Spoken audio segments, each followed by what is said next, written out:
Fala pessoal, sejam todos muito bem-vindos ao Giro do Agro, nosso primeiro episódio de 2024 com uma participação especial de um convidado muito querido pela gente. A gente vai estar começando falando para vocês sobre problemas da safra 2023-2024, problemas no cultivo do milho, problemas no cultivo da soja, problemas do petróleo, problemas de inflação, guerra que está atrapalhando todo o comércio global e com isso a inflação futura ela tende a ficar mais alta, custo de frete subindo muito e empresas passando 15 dias de férias no meio do começo de ano. Exatamente, 2024 não está sendo nada bom para o agro, que provavelmente vai derrubar o nosso PIB. Inclusive no ano passado o agro foi um dos maiores fatores para a alta do PIB no primeiro trimestre e no segundo trimestre de 2023. Para quem não conhece, eu me chamo Ender Fonseca, sou assessor de investimentos. Sejam todos bem-vindos. Comigo, Diego Felipe, engenheiro agrônomo, especialista em café, e também comigo, nosso convidado especial, Ricardo Corbi, consultor de investimentos. Como é que vocês estão, Diego, Ricardo? Tudo certo, né? 100%. Fala, galera, sejam todos muito bem-vindos aí. Esse é o nosso primeiro Giro do Agro aí do ano de 2024. Exatamente, pessoal. Então vamos começar compartilhando com vocês informações aqui, onde o Diego vai estar apresentando aqui alguns fatores do porquê que a gente já está falando problemas da safra 23-24, como isso vai afetar o PIB, como isso pode gerar inflação de preços e produtos. Fica de olho aqui com a gente. Bom, inicialmente, pessoal, tivemos aí a notícia do NOAA, o Departamento Americano de Meteorologia, indicando pra gente aí que o El Niño, um fenômeno que teve seu ápice ali ano passado, né? Quem não lembra aí daquelas ondas de calor que a gente teve no Brasil em alguns momentos ali, acho que foram 2 a 3 ondas de calor que afetou gravemente aí a nossa safra agrícola. O NOAA traz aí a informação de que no final do verão ele já está entrando em neutralidade, início de outono, aqui no hemisfério sul. Então trouxe aí pra gente essa notícia que o El Niño, pelo menos até o final do hemisfério do verão, no hemisfério sul, ainda vai afetar, podendo vir a ter mais uma onda de calor, né, pessoal? Muito forte, que afetou bastante aí as regiões produtoras do país. Tivemos aí picos de temperatura na época da semeadura da soja no estado do Paraná, no estado do Mato Grosso. Esse pico de calor, no momento da semeadura, houve alguns relatos de produtores que indicaram que houve até queimadura, né, um ressecamento da semente, tornando ela inviabilizada para germinar nessa safra. Agora também, com o decorrer de dezembro, início de janeiro, a gente teve outro problema aí nas regiões produtoras de grãos do Brasil. Tivemos excesso de chuvas aí relatados no estado do Paraná, no estado do Goiás também, que estão impactando aí a nossa produção agrícola para esse ano. Diante disso, a gente já tem aí um relatório da AproSoja, Associação Brasileira dos Produtores de Soja, que possui filiais em vários estados produtores, que trouxe para a gente uma estimativa com queda na produção de soja para a safra 23-24. Com base nos dados coletados pelas 15 AproSojas estaduais, como eu mencionei, a safra 23-24 já vai chegar a 135 milhões de toneladas, caso a gente não tenha mais nenhuma intempérie agrícola, intempérie climática, que venha diminuir cada vez mais, né? Tivemos dados do relatório americano, o WASDE, divulgado na sexta-feira, que indicou isso também, essa diminuição. O estresse hídrico que foram submetidos os estados do Centro-Oeste, como Mato Grosso, Goiás e Mato Grosso do Sul, e o excesso de chuvas em algumas áreas nesses estados, dificultou o trabalho de colheita e também no plantio, conforme eu já tinha falado aqui para vocês. O estado do Paraná também sofreu com excesso de chuvas no início do plantio e agora enfrenta a falta de água, o que é bem curioso, né? Em alguns momentos ali na safra, como produtor, ele tem que estar protegido via investimentos, via hedge financeiro, para poder estar controlando essas intempéries que muitas das vezes você não consegue planejar, né? Principalmente com o El Niño, que trouxe essas altas temperaturas, essa dificuldade aí.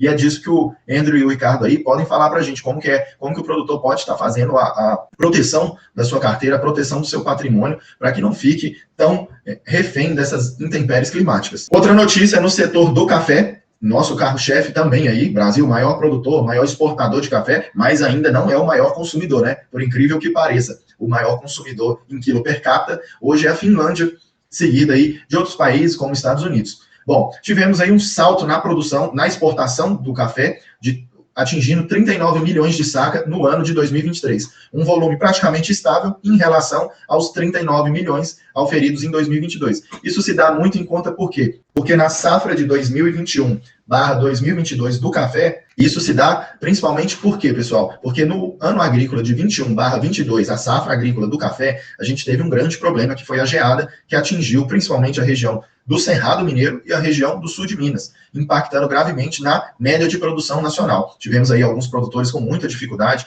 fazendo rolagem de contratos, negociando com bancos, rolagem de dívidas, justamente por conta disso. Outros até abandonaram a produção de café, decidiram recepar totalmente, arrancar a produção e partir aí para a soja, para o milho, porque impactou gravemente. Então a gente está vindo de um cenário de queda na produção, queda na exportação do café, e agora a gente está entrando num cenário de mais normalidade, apesar desses picos de temperatura, desses veranicos que acontecem na safra do café. Outro destaque que a gente vê, a China, pessoal, a China se destacando, a China entrando forte no mercado e saltando para o 6º lugar nos principais importadores de café do Brasil, consumindo aí 1,5 milhão de sacas, um volume que representou um crescimento de quase 300% em relação a 2022. Os Estados Unidos seguem sendo o nosso principal destino de cafés do Brasil, em seguida da Alemanha, aí a gente vê a Itália também, Japão e Bélgica. Outro ponto de relevância aí nessa reportagem é que a gente aumentou as exportações dos nossos cafés diferenciados. São cafés o quê? De alta qualidade, cafés com pontuação acima de 80 pontos aí, através do julgamento dos provadores oficiais, né? Então, cafés que alinham tanto a qualidade da bebida, cafés de excelente qualidade, com certificação de práticas sustentáveis, eles estão respondendo hoje por quase 18%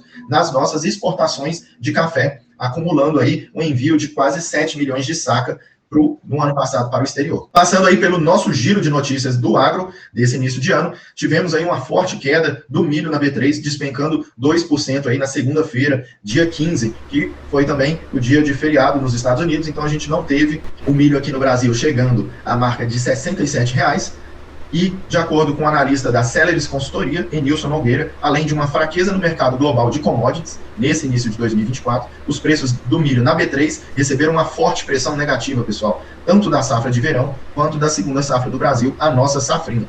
Outro ponto relevante que vale a gente colocar aí é a entrada mais forte da Argentina nesse momento, devido às medidas que estão sendo praticadas lá. A gente vê aí que a Argentina está voltando mais forte no mercado do agro, né? Com relação a isso, o que você tem a dizer para a gente, Venda, sobre a participação da Argentina aí no agro, no cenário do agro mundial?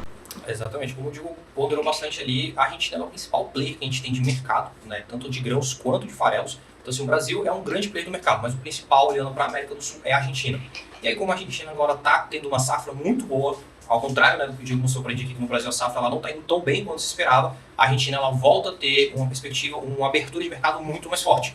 Então, por exemplo, aí você vê por que a nossa soja, o nosso milho ele vem caindo, tanto pela China voltando para o mercado. Ainda vale ponderar que a Ucrânia está bem fora do mercado, porque ainda tem guerra lá. Então a guerra da Rússia e Ucrânia ajuda ainda, entre aspas, né, o Brasil em ser mais um player. Então a gente tem esse ponto da guerra lá, porque é um cenário ruim, mas para quem é produtor de milho e soja no Brasil é um cenário positivo, porque dá mais uma abertura de mercado para esses produtores fazerem exportação do seu produto. Contudo, né, como eu falei, a Argentina voltando, a gente tem algumas portas sendo fechadas, porque o principal player, e com uma safra muito melhor, é da Argentina. Outro ponto que a gente também olha aqui, interessante avaliar o que para quem negocia imposto de valores, contrato futuro de milho, de soja, ou negocia as empresas aí que a gente vai estar falando mais para frente, principalmente com o Ricardo ali, parte fundamentalista, é o que? A China, ela já comprou tudo o que ela queria do Brasil no ano passado. Então, seja a área de metais, seja a parte de metalurgia e siderurgia, seja a área de commodities de grãos, farelos e carnes em geral, tanto suinocultura, tanto bovinos quanto aviários. Então a China ela já encheu o seu estoque, então ela não tem mais por que agora comprar do Brasil e nem quando comprar da Argentina. Então agora no Brasil existe um problema muito grande, é o quê? A demanda ela está muito baixa e o preço estava alto. Naturalmente, se você tem uma demanda ainda assim baixa, o preço ele vai ter que se ajustar para a atual demanda. Naturalmente é um ciclo de mercado. Como o Diego ponderou, a gente faz no mercado financeiro, você pode consultar o seu consultor de investimentos ou o seu assessor de investimentos para entender hedge cambial e hedge de contrato futuro do milho, por exemplo. Então a gente vê que esse é o contrato futuro do milho negociado na Bolsa Brasileira. Quando a gente faz uma avaliação desses últimos dias aqui, nós estamos aqui, ó, desde o começo do ano, o contrato futuro do milho foi muito bem, chegou a bater um preço bem interessante ali de mais R$ 73 o valor do contrato, só que ele caiu muito forte, quase 9% de queda nesses últimos 5 dias. Muito porque problema de safra e baixíssima demanda interna e externa. E se você é um produtor, você tem ali a sua safra ali de milho e você quiser fazer uma proteção, você naturalmente poderia ter feito uma proteção aqui falando que, olha, eu quero vender X contratos de milho nesse preço aqui. Então essa queda do preço para você ia amenizar o seu prejuízo na sua venda física. Ou seja, você com a bolsa de valores, com o mercado financeiro, você ia ter uma proteção contra a queda do valor. É claro que você sempre vai adequar isso ao seu risco, ao seu potencial retorno, ao tamanho da sua safra, ao tamanho de quantidade de sacas que você consegue produzir.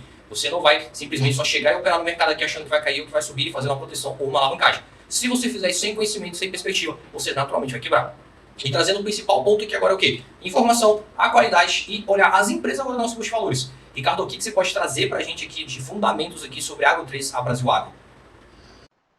Falando um pouco sobre a SLC Agrícola, né? Um pouco sobre a alavancagem financeira da SLC Agrícola e dos seus pares, né? Então, é importante a gente ver a alavancagem financeira desse setor, porque isso aí vai dizer para a gente quanto que essa empresa vai ter que tomar financiamento para financiar as suas atividades operacionais, principalmente, né? Então, a gente vê que o histórico de alavancagem financeira da SLC Agrícola vem aumentando bastante, né? Nos últimos anos ali, saiu em 2017 de 2,1 vezes, né, 2,1 vezes, para 3,7 e no último balanço, né, de 2022, caiu ali no anualizado para 3,2, né. Em comparação aos pares, né, essa alavancagem financeira anualizada, a gente pode ver que a SLC Agrícola está ali no meio, né. São Martinho opera um pouco menos alavancada, a M. Dias Branco, a Brasil Agro, né, que a gente vai comentar um pouco ali mais à frente, operam bem menos alavancadas, né. Então esse é um ponto bastante negativo, vamos dizer assim, para a SLC Agrícola, né, desse ponto de vista de financiamento de operações, né. Então, voltando aqui para os pontos principais, né, os principais pontos, né, a serem ressaltados aqui da SLC Agrícola, a gerência tem recomprado, né, ações de forma agressiva, né, então a SLC Agrícola está acreditando no negócio que ela vem fazendo, né, e as projeções, né, dos principais analistas do agro dizem que as vendas vão aumentar esse ano de 2024. A empresa ela vem pagando bons dividendos, ela tem um bom payout, né, um payout de 50% atualmente, né, é um player proeminente no setor alimentício. Os ativos líquidos superam as obrigações de curto prazo, ou seja, a empresa está operando com bons índices de endividamento. Tá? Então, vendo um pouco sobre a soja 3, tá? A Boa Safra Sementes, né? Então a gente pode ver a mesma métrica aqui, né, com relação à alavancagem financeira, que eu já mostrei, né, a gente pode dar uma olhadinha aqui, né, em relação para a gente deixar um pouco mais fresco na nossa cabeça, né, 2,7 vezes, e voltando aqui para o principal, a gente tem ali os pontos positivos, né, possui mais caixa do que dívidas no seu balanço, então é uma empresa que tem um poder muito grande de financiamento de operações, então isso é bastante positivo, ponto positivo para Boa Safra, né. Pontos negativos que a gente pode ressaltar que a própria empresa trouxe no seu último formulário de referência, né, anualizado, de 2023, foi que foi em relação aos riscos relacionados à propriedade intelectual de terceiros sobre as variedades de soja. É um risco bastante comum, por exemplo, bastante parecido com o que acontece na indústria farmacêutica, né? Você tem um período para usufruir daquela inovação genética que você desenvolveu, né? Então, aqui no caso da Boa Safra, isso acontece também, né? Essa empresa, ela tem desenvolvido, né? Ela tem gastado com pesquisa e desenvolvimento e ela tem um tempo limitado para usufruir desses benefícios, né? Então, é mais ou menos o que ocorre, como eu falei, na indústria farmacêutica, né? A companhia, outro ponto, né, que a companhia trouxe foi em relação ao risco de concorrência no setor de produção de sementes, né, porque ela é um player que hoje atua praticamente ali em questões de desenvolvimento de sementes de soja, ela atua de forma praticamente independente, né, então outros players, tipo a Bayer, enfim, outras indústrias que podem vir a trazer esses melhoramentos genéticos, podem concorrer fortemente com ela aí em breve, né. E falando um pouco sobre os pontos negativos aqui da SLC Agrícola, né, voltando aqui para a SLC Agrícola, né, a SLC Agrícola trouxe no seu último balanço, né, no seu último formulário de referência, perdão, os riscos principalmente de pragas e doenças, variações climáticas, das variações das taxas de câmbio, preço das commodities, os riscos logísticos de armazenamento e processamento e os riscos de fornecimento de insumos e matérias-primas. Tá? Então, a SLC Agrícola, né, como a gente vive em um país que tem o ramo logístico bastante prejudicado, ela achou, né, pertinente trazer esse risco aí para o investidor, né, que está interessado em investir na SLC Agrícola. Né? Então, com relação à Agro 3, né, a Boa Safra, os principais fatores que a Boa Safra trouxe, que inclusive foram fatores, que foi a Agro 3 dentre essas três empresas que a gente está analisando aqui. Tu consegue botar para a gente a Agro 3 aí, Ricardo? Botar Agro 3, beleza, vou botar aqui agora, Agro 3, né, pontos positivos, né, negociado a um múltiplo baixo, né, de lucro baixo, então é uma empresa que está teoricamente barata desse ponto de vista de valuation de múltiplos, né, ela paga bons dividendos também, tem um bom payout, né, e os ativos líquidos também superam as obrigações de curto prazo, né, mas, em contrapartida, a gente tem muitos analistas ali projetando as vendas para baixo, né. Aí você corrobora bastante com as informações que eu trouxe no começo, né, a questão de você tem quebras de safras com problemas climáticos, o Ninho prejudicando bastante a nossa safra, que inclusive é uma safra que a gente já esperava que ela não iria ser recorde, não ia ser a melhor safra comparado à safra do ano anterior, mas sim esperava ainda ser uma safra boa. Infelizmente não veio. Tem relatos que no final do El Ninho a gente já vai vir com forças para o Laninha. Se isso realmente acontecer, ou seja, a gente vai estar sentindo temperaturas hoje muito elevadas, né, no centro-oeste com muita chuva, em Santa Catarina choveu um pouco hoje, mas em Porto Alegre está desabando o mundo e você vai virar o meio do ano com uma reversão, ou seja, a temperatura vai cair muito. Se essas expectativas meteorológicas ocorrerem de fato, a gente tem a possibilidade de ter mais um problema de safras. Né, Diego? Inclusive a gente teve ano passado ali geadas em alguns pontos, né, até principalmente em interior de Minas ali, que tem alguns morros ali, que algumas sementes elas congelaram, né? E aqui em Santa Catarina também no sul. E aí para Agro 3, só que os analistas estão prevendo isso, né, de acordo com os dados meteorológicos, menos venda para Agro 3 um problema. Mas que, na minha opinião, também seria o mesmo problema até da SLC Agrícola. A Agro 3, né, ela tem mais propriedades no sul do Brasil também, então realmente esse ponto que você trouxe é bastante pertinente, né? Então as outras empresas que estão mais ao norte do país, elas não têm tanta influência dos extremos do clima, né, causado pelo El Niño, né? Então, quanto mais próximo ali da linha do Equador, a princípio, né, o Diego me corrija se eu estiver errado, a princípio a gente tem menos influências extremas, né, do clima, das variações climáticas, né? Então, voltando um pouco aqui sobre, né, essa questão dos pontos de risco, né, os fatores de risco que a Agro 3 trouxe para a gente, eles falaram exatamente assim, né, abre aspas, podemos não ser capazes de continuar a adquirir propriedades agrícolas adequadas em condições atrativas e nossa incapacidade de fazê-lo poderá ter um efeito adverso relevante. Propriedades que agradam a operacionalização da Agro 3 podem estar ficando mais escassas, né, eles podem estar tendo dificuldades grandes de comprar a preços atrativos essas propriedades, então pode ser um dos fatores. As nossas projeções aí para esse ano de 2024 para a Agro 3 são mais pessimistas, né? O segundo ponto que a própria empresa trouxe foi a imposição de restrições às aquisições e ao arrendamento de propriedades agrícolas por empresas brasileiras pode restringir substancialmente o desenvolvimento do nosso negócio, né? Ou seja, riscos macro, né? Riscos assim, de governo, né? A gente sabe que a lei muda aqui no Brasil, então assim pode vir uma nova legislação ambiental do nada aí durante o ano e pode mudar toda a operação. O terceiro ponto que a empresa trouxe abre aspas de novo, né, estamos sujeitos a uma ampla regulamentação ambiental, que foi justamente o que eu falei agora há pouco, né. Dessa forma, os nossos negócios, condição financeira e resultados operacionais podem ser adversamente afetados se formos responsabilizados pela violação de tal regulamentação. Então, o que acontece? A empresa, ela é obrigada, né, no formulário de referência, a dar vários fatores de risco, né, e ela tem que selecionar ali 5 fatores que ela acha que são mais relevantes. Então, a Agro 3 trouxe esses fatores que podem afetar mais negativamente. Ela foi muito mais sincera, né, do que a Boa Safra e do que a SLC Agrícola, tá? Então, assim, é bom a gente ficar de olho, tá? As projeções são mais baixas para a Agro 3, mas em compensação também, níveis de alavancagem financeira estão menores, né? Então a gente vê que, do ponto de vista fundamentalista, a Agro 3 está bastante interessante também, assim como as outras duas, né? Mas ela tem uma operação um pouco mais diversificada, né? De compra e venda de propriedades e tudo mais, então isso aí pode trazer também uma vantagem para ela em relação aos pares nesse ano de 2024. Com certeza. Essa questão que eu acho bem interessante da Agro 3 é justamente isso. Ela pode vender e comprar nas propriedades ali com uma tranquilidade imensa, já que a Boa Safra não tem e a Soja 3 também não tem. Então a SLC Agrícola e a Soja 3 não possuem. Então traz uma facilidade imensa ali até aumentar o seu core business, se eu não me engano. Né, a Agro 3 ela tem propriedades também fora do Brasil. Né, então isso aumenta ainda mais a sua capacidade de leque de desenvolvimento. Isso porque eu tenho alguns contatos ali na Argentina e no Paraguai, onde as safras estão indo muito bem.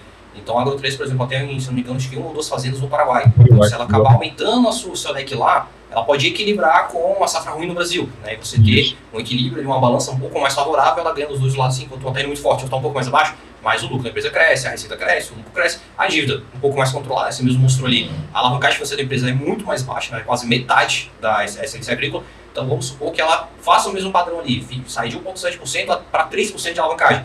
Isso resultaria numa compra imensa dela de várias fazendas ou melhorias do plantio nas fazendas que ela possui. Então, assim, tem uma margem muito grande de crescimento da empresa, com a qual ela não quer se alavancar tanto perante os seus pares. Então, pode ser um case para frente, mas a empresa ela não gosta de se alavancar, então tem que entender muito bem isso. Ela não é uma empresa que a sua diretora entende que eles vão arriscar muito o seu business ali, eles gostam de pisar onde já está bem cimentado, bem mais concreto ali. Então, ela é muito mais tranquila, ela não tem mais esse arroxo de crescimento da SLC ou da Soja ali, né, por conta do core business de cada uma, né. Mas também me parece mais sustentável, né, a longo prazo, ainda mais no cenário de Brasil, né, que pode voltar a aumentar juros posteriormente ali ao mês de julho, né, a princípio pela curva de juros futuros, né, então a gente vê que realmente é uma empresa que tende a ser mais perene desse ponto de vista, né, operacional, tem mais diversificação geográfica, né, de propriedades, então isso é um ponto positivo para ela. Então ela não está inserida só em uma atividade, né, em um ramo de atividade, que nem a Boa Safra, por exemplo. Então isso aí é um ponto positivo para ela. Então eu acredito que é uma empresa para ficar de olho, e para aquele investidor que quer fazer um investimento mais pé no chão, acredito que das 3 empresas, a Agro 3 é realmente a mais interessante. Perfeitamente, também concordo contigo, Ricardo. Galera, não se esqueçam de curtir, comentar e compartilhar. Fala aqui pra gente aqui se você estava vendo essa quebra de safra, porque essa quebra de safra ela vai gerar problema para o nosso PIB. E como o Diego falou, como eu falei, o Ricardo falou, você tendo diversos pequenos problemas, quando você junta, você faz o quê? Você vai ter aumento de inflação. Então, possivelmente, se essa quebra de safra ela perdurar e a gente ter essa possibilidade de um clima adverso já na virada do ano, um clima muito mais frio, mais uma quebra de safra, então o PIB para baixo. Se o PIB cair, a gente sabe que o arcabouço fiscal, o Brasil ele vai ter que gastar menos. E o nosso governo, ele não quer gastar menos, ele quer gastar mais. Então, para ele gastar mais, o PIB vai ter que crescer. Então, não vai ser mais tão dependente do agro. Né? Primeiro semestre do passado, o agro foi muito forte, muito pujante, e o nosso PIB deu uma porrada para cima. Final do ano é um ciclo de baixa com o agro por conta da safrinha, o PIB veio mais baixo também. Nesse começo de ano, a probabilidade do PIB vir mais baixo ela é muito maior. E aí, o que você acha que o nosso governo vai estar fazendo? Ele vai aumentar, ele vai dar um drible fiscal, tudo isso é muito importante, tudo isso faz preço do mercado financeiro. Comenta aqui abaixo se você fez as conexões desses pontos, quais são as suas dúvidas sobre as questões ali direto das safras, questões ali de hedge cambial, de proteção de investimentos. Vocês podem estar encontrando a gente nas nossas redes sociais, os links estarão tanto no meu canal do YouTube quanto no do Diego também. O Ricardo ele só tem Instagram, vai estar aqui abaixo também se você quiser ter uma consultoria financeira com ele. Galera, se vocês tiverem mais algum comentário para fazer, por mim é isso. Valeu demais, muito bom. A gente vai trocando mais ideias aí, espero voltar em breve com vocês. Isso aí, pessoal. Fiquem ligados aí nos nossos conteúdos, a gente vai estar lançando aí nas nossas plataformas e manda pra gente aí aquele triplo C, né? Curta, comenta, compartilha aqui, vai mandando pros seus amigos, pro pessoal do agro aí, para os produtores, e comenta aqui embaixo, deixem seus comentários o que vocês estão achando aí desse cenário, quais são as suas perspectivas, como que tá a proteção de carteira de patrimônio de vocês aí, para essa safra 24 aí, o final dela e início da próxima que virá. Fechou, galera. Grande abraço para vocês. Até mais. Falou.